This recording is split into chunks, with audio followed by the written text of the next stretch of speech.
Puji Tuhan, salam sejahtera dalam kasih Tuhan kita Yesus Kristus. Senang kita jumpa kembali dalam ibadat online pada minggu ini. Dan ibadat kita pada minggu ini masih dalam tema khotbah, yaitu berhubungan dengan berkat-berkat yang menyertai keselamatan. Berkat-berkat yang menyertai keselamatan pada minggu ini adalah tentang hidup yang kekal. Sebelum kita masuk lebih jauh dalam firman Tuhan ini, saya ingin sama-sama kita ada di dalam doa. Terima kasih Tuhan, kami bersyukur kepadamu karena Engkau baik bagi kami. Engkau sudah memelihara kami sepanjang seminggu berjalan. Dan saat ini kami ada dalam kesempatan untuk menikmati Engkau dalam firman-Mu. Mampukan kami untuk bisa mengerti firman-Mu dan kehendak-Mu. Kami hamba-Mu yang menyampaikan firman-Mu Engkau urapi, supaya baik kami yang menyampaikan, kami yang mendengar, sama-sama kami diberkati oleh Tuhan. Dalam nama Tuhan Yesus Kristus kami sudah berdoa. Haleluya. Amin. Nah, puji Tuhan, kita hari ini berbicara tentang hidup yang kekal. Ayat yang akan saya baca yaitu di dalam 1 Yohanes pasalnya yang kelima, ayat 11 dan ayat 12. Demikian bunyi firman Tuhan ini. Allah telah mengaruniakan hidup yang kekal kepada kita, dan hidup itu ada di dalam Anak-Nya. Barang siapa memiliki anak, ia memiliki hidup. Barang siapa tidak memiliki anak, ia tidak memiliki hidup.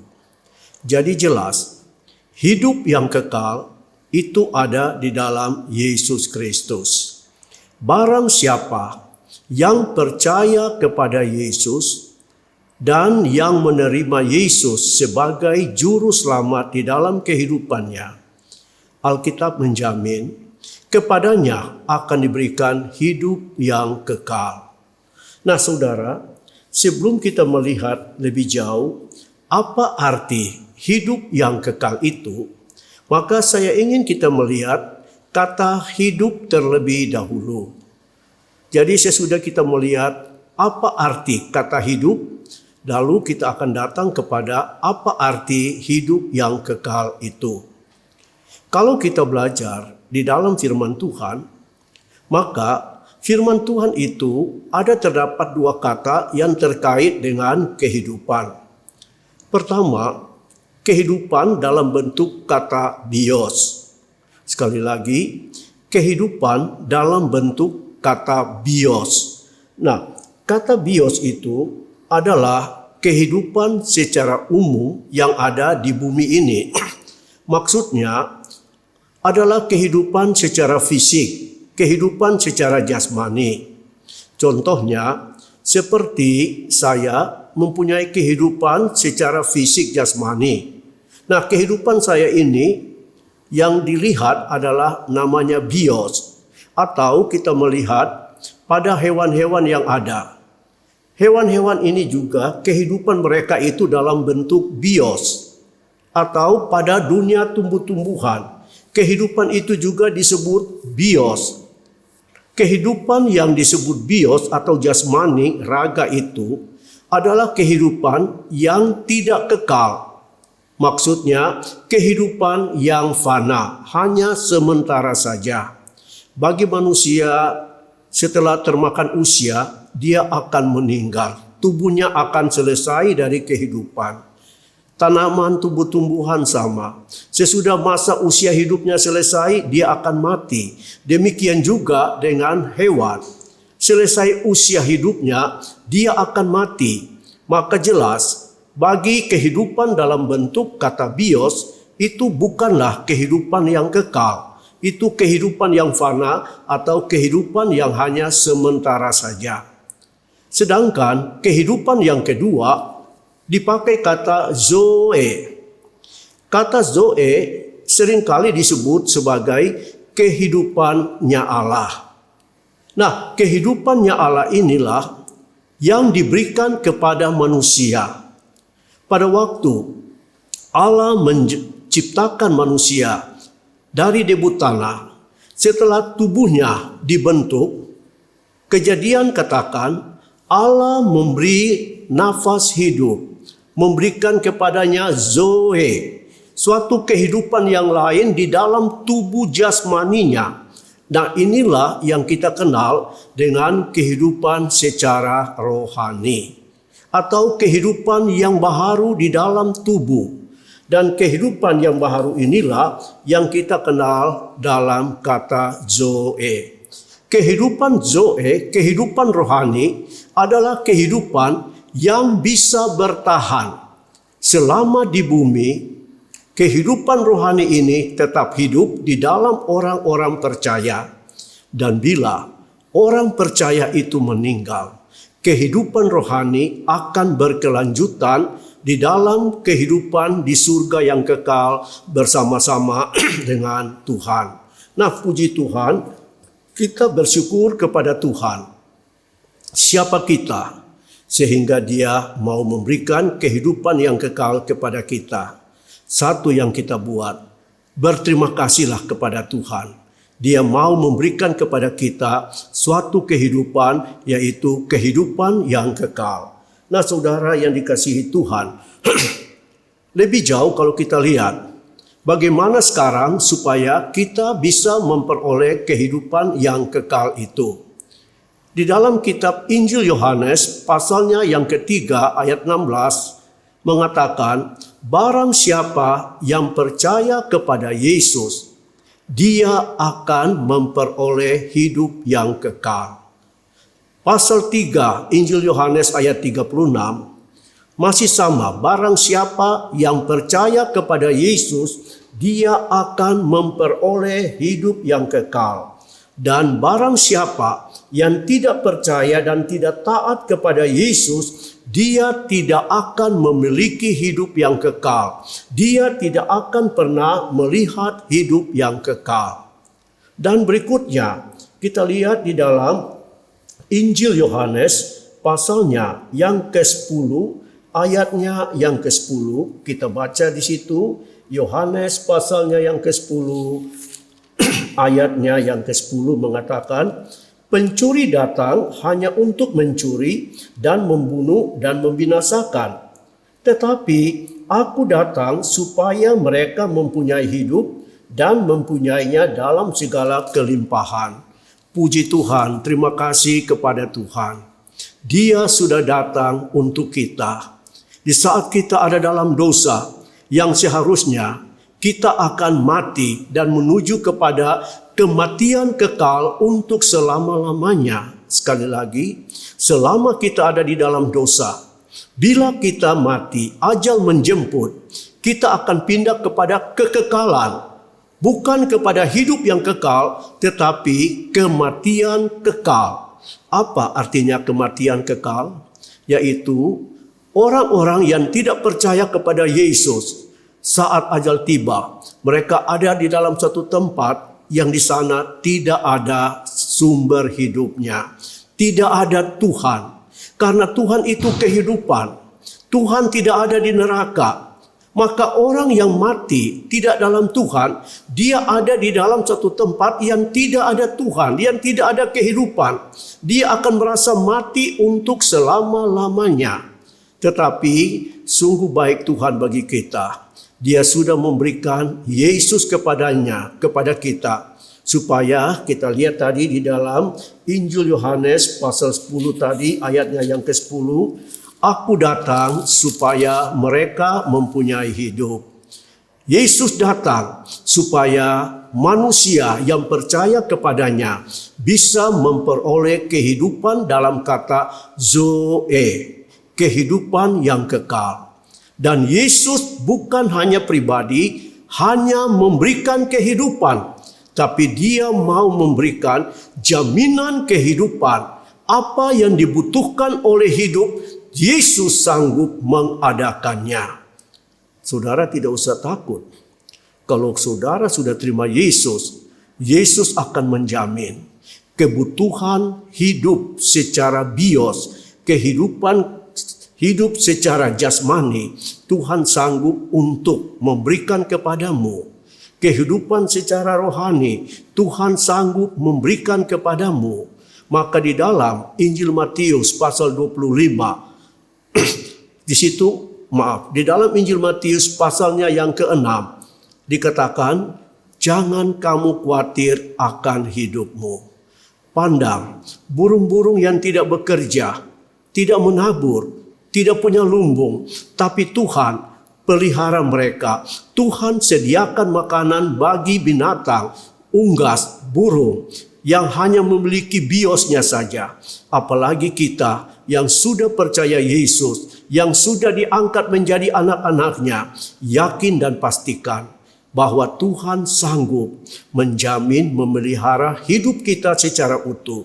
Baik itu biosnya ataupun itu kehidupan dalam kata Zoe. Dan kalau kita sudah memiliki kehidupan, baik bios, baik itu Zoe, maka kita sekarang datang kepada kehidupan yang lebih baik yang disebut kehidupan kekal. Saya katakan tadi, setelah kita lihat apa arti hidup itu, yang dalam dua kata bios dan Zoe, sekarang kita masuk kepada apa arti kehidupan yang kekal. Di dalam bahasa aslinya, kehidupan yang kekal itu dipakai kata aionios. Hidup yang kekal dipakai kata aionios yang bisa didefinisikan seperti berikut, yaitu kehidupan yang berkualitas di dalam Tuhan atau kehidupan yang berkuantitas di dalam Tuhan. Sekali lagi, kehidupan kekal, aionios, artinya kehidupan yang berkualitas di dalam Tuhan dan kehidupan yang berkuantitas di dalam Tuhan.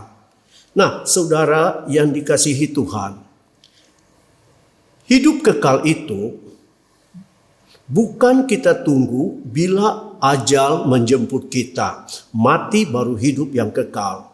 Tetapi Injil Yohanes pasalnya yang ketiga ayat 16 tadi sudah disinggung. Barang siapa yang percaya kepada Yesus, dia telah memperoleh hidup yang kekal. Siapa yang percaya kepada Yesus, dia sudah memperoleh hidup yang kekal. Dia sudah memperoleh Zoe itu. Nah, hidup yang kekal sama seperti juga dengan hidup dalam kata bios. Kalau bios itu jasmani kita hidup, dia perlu makan, dia perlu pakai, dia perlu rumah, dia perlu kebutuhannya. Maka kehidupan bios jasmani menuntut supaya kebutuhannya harus dipenuhi. Dan inilah yang sangat membuat pusing kehidupan manusia secara umum. Tetapi ingat kembali, di dalam Injil Matius 6, solusi yang baik. Alkitab katakan, bangsa-bangsa yang tidak mengenal Allah, sama mereka cari akan kehidupan jasmani itu bios.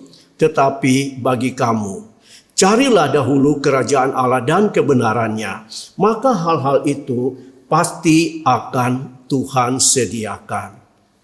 Maka kalau kehidupan jasmani itu perlu diperhatikan, maka kehidupan rohani, kehidupan zoe juga setelah kita terima daripada Allah saat kita percaya kepada Yesus, kehidupan itu harus kita jaga, harus kita rawat, harus kita perhatikan. Nah, bagaimana caranya kita memperhatikan kehidupan zoe ini supaya lengkap? Saya bisa kasih contoh di dalam kitab Injil Lukas pasalnya yang ke-18. Kalau kita lihat Injil Lukas pasalnya yang ke-18, ayatnya yang ke-18 mulai mengatakan, ada seorang pemimpin bertanya kepada Yesus. Katanya, Guru yang baik, apa yang harus aku perbuat untuk memperoleh hidup yang kekal? Di sini jelas, seorang pemimpin ini, dia merasa ada yang kurang di dalam kehidupannya. Dia ingin memperoleh hidup yang kekal. Dan dia tahu kemana dia harus pergi adalah kepada Yesus. Dan dia bertanya kepada Yesus, bagaimana caranya supaya dia bisa memperoleh hidup yang kekal itu? Apa kata Yesus kepadanya? Mengapa kau katakan aku baik? Tak seorang pun yang baik selain daripada Allah saja. Engkau tentu mengetahui segala perintah Allah. Jangan berzina, jangan membunuh, jangan mencuri, jangan mengucapkan saksi dusta, hormatilah ayahmu dan ibumu. Kata orang itu, semuanya itu telah kuturuti sejak masa mudaku. Mendengar itu, Yesus berkata kepadanya, masih tinggal satu lagi yang harus kau perbuat. Jualah segala yang kau miliki dan bagi-bagikanlah itu kepada orang-orang miskin, maka engkau akan beroleh harta. Kemudian datanglah kemari dan ikutlah aku. Ketika orang itu mendengar perkataan itu, ia menjadi sangat sedih sebab ia sangat kaya. Lalu Yesus memandang dia dan berkata, alangkah sukarnya orang yang beruang masuk ke dalam kerajaan Allah. Sebab lebih mudah seekor unta masuk melalui lubang jarum daripada seorang kaya masuk ke dalam kerajaan Allah. Dan mereka yang mendengar itu berkata, jika demikian, siapakah yang akan dapat diselamatkan? Kata Yesus, apa yang tidak mungkin bagi manusia, mungkin bagi Allah. Nah, saudara yang dikasihi Tuhan, untuk ayat ini jangan sampai disalah tafsirkan. Seolah-olah orang kaya itu susah untuk masuk kerajaan Allah. Kita belajar makna daripada perumpamaan ini. Ada seorang yang dikatakan di sini seorang pemimpin yang kaya. Orang baik, secara manusia dia baik. Sejak usia muda dia sudah melakukan semua firman Tuhan, tapi dia lupa. Yang dia lakukan firman Tuhan dalam PL, Taurat, yaitu bagian rok yang kedua, yaitu untuk sesamamu manusia. Tapi dia belum melakukan hukum Taurat rok pertama, yaitu hukum bagaimana manusia itu dengan Allah. Supaya dia bisa sempurna atau berkualitas di dalam kerohaniannya, berkuantitas di dalam kerohaniannya, supaya memperoleh hidup yang kekal. Maka Tuhan bilang, jualah hartamu, bagikanlah kepada orang miskin dan ikut aku. Artinya, bukan sekali lagi, kita ikut Tuhan harus jual harta kita. Itu jelas tidak mungkin. Maksud di sini adalah, janganlah engkau lebih mengasihi harta kekayaanmu lebih daripada aku. Kalau engkau sudah bisa berlaku baik kepada sesamamu manusia, sekarang kalau engkau mau sempurna, mau hidup yang kekal, janganlah engkau lebih mengasihi hartamu. Coba berubah, lebih mengasihi aku, ikutlah aku, dengar-dengaranlah kepada aku. Maka engkau akan memperoleh hidup yang kekal. Maka saudara yang dikasihi Tuhan, jelas yang disebut hidup yang kekal adalah kualitas rohani kita dan kuantitas. Sebab banyak orang yang sudah percaya Yesus, terima Yesus, tetapi dia tidak lagi percaya akan tidak lagi melakukan hal-hal yang Yesus perbuat. Contoh yang baik kalau kita lihat dalam Keluaran pasalnya yang ke-23 ayat 25. Di dalam ayat itu katakan, tetapi kamu harus beribadah kepada Allah itu, supaya diberkatilah roti makananmu dan air minumanmu, dijauhkan segala penyakit di antara kamu. Maka jelas kalau kita mau hidup yang kekal itu ada, satu yang harus kita buat. Kita harus tahu beribadah kepada Tuhan. Karena firman Tuhan katakan, di dalam ibadah itu ada mengandung janji dalam suratan Timotius. Baik untuk hidup sekarang ini ataupun hidup yang akan datang. Bahkan untuk hidup selama-lamanya sampai di dalam kekekalan. Jadi saudara, kalau kita mau hidup yang kekal, kita harus belajar mendengar firman Tuhan. Kita harus belajar mampu melakukan firman Tuhan. Dan disitulah kita akan menemukan kualitas rohani kita.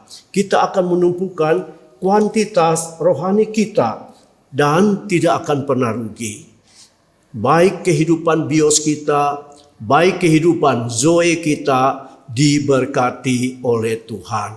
Dan terakhir saya akan bacakan bagaimana kita dapat mempertahankan, memperoleh hidup yang kekal.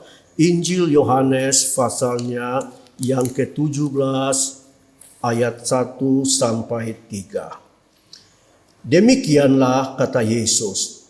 Lalu ia menengadah ke langit dan berkata, Bapa, telah tiba saatnya, permuliakanlah anakmu, supaya anakmu mempermuliakan engkau. Sama seperti engkau telah memberikan kepadanya kuasa di atas segala yang hidup, demikian pula ia akan memberikan hidup yang kekal kepada semua yang telah engkau berikan kepadanya.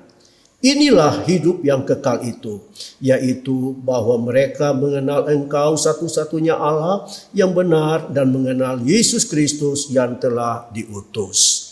Nah, puji Tuhan. Jadi kalau mau hidup yang kekal, kita harus punya kata ginosko. Artinya kita bisa mengenal Allah. Yang disebut Bapa itu sungguh baik bagi kita. Kita mengenal Yesus dengan cara apa? Kita selalu dalam kata ginosko itu artinya mengenal lewat pengalaman. Belajarlah mengalami kehidupan dengan Tuhan. Alamilah hidup selalu bersama dengan Tuhan.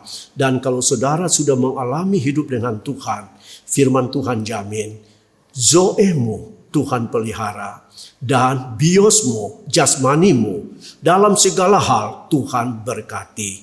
Firman Tuhan kami sampaikan di sini dan kita tundukkan kepala untuk masuk dalam doa. Kembali kami datang kepadamu Tuhan.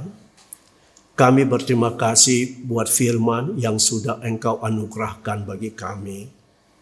Kami mau belajar untuk mengerti akan firman-Mu.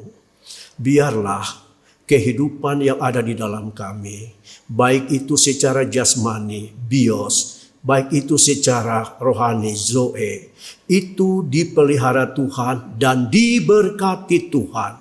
Dan kami dipercaya dengan berkat-berkat yang Tuhan berikan akan membawa kami kepada kehidupan yang dipenuhi dengan damai, sejahtera dan sukacita oleh-Mu.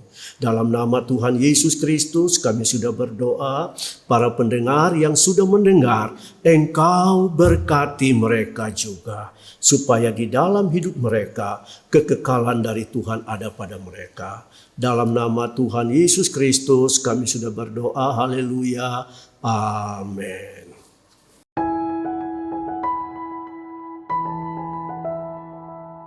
Sungguh firman Tuhan yang memberkati saya dan saudara. Saatnya kita akan memberi yang terbaik kepada Tuhan melalui persembahan kita. Kita akan membaca sebuah ayat firman Tuhan dalam Mazmur 24 ayat yang pertama. Mazmur Daud, Tuhanlah yang mempunyai bumi serta segala isinya, dan dunia serta yang diam di dalamnya. Jika Tuhan yang memiliki segala sesuatu, maka Tuhan yang memiliki hak penuh atas segala sesuatu, termasuk apa yang kita miliki. Maka Tuhanlah yang memiliki hak penuh atas apa yang harusnya didistribusikan dan digunakan. Jika tujuan Allah menciptakan segala sesuatu dapat dirangkumkan dalam satu kata, kata itu adalah kasih. Maka dapat dengan yakin kita berkata bahwa segala kekayaan yang Allah miliki akan digunakan untuk kemuliaan Tuhan, untuk memberkati pekerjaan Tuhan dan memberkati orang lain. Tugas kita sebagai hamba yang setia adalah melakukan apa yang Allah kehendaki melalui memberi. Berilah sesuai apa yang Allah kehendaki dalam kehidupan kita. Oleh sebab itu, pandanglah Allah, pandanglah Tuhan pada saat kita memberi, sehingga kita tidak tersandung dan berkat kemurahan Allah akan tetap ada berlangsung dalam kehidupan kita. Persembahan dapat diberikan melalui bank transfer atau melalui GoPay seperti yang ada pada layar kaca saudara.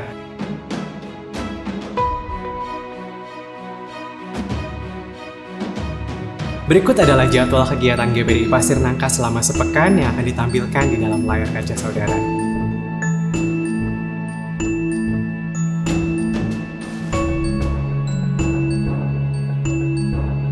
Akhir kata, tetaplah patuhi protokol kesehatan, tetaplah jaga kesehatan dan jaga imunitas tubuh, olahraga secara teratur. Tuhan Yesus memberkati dan happy Sunday.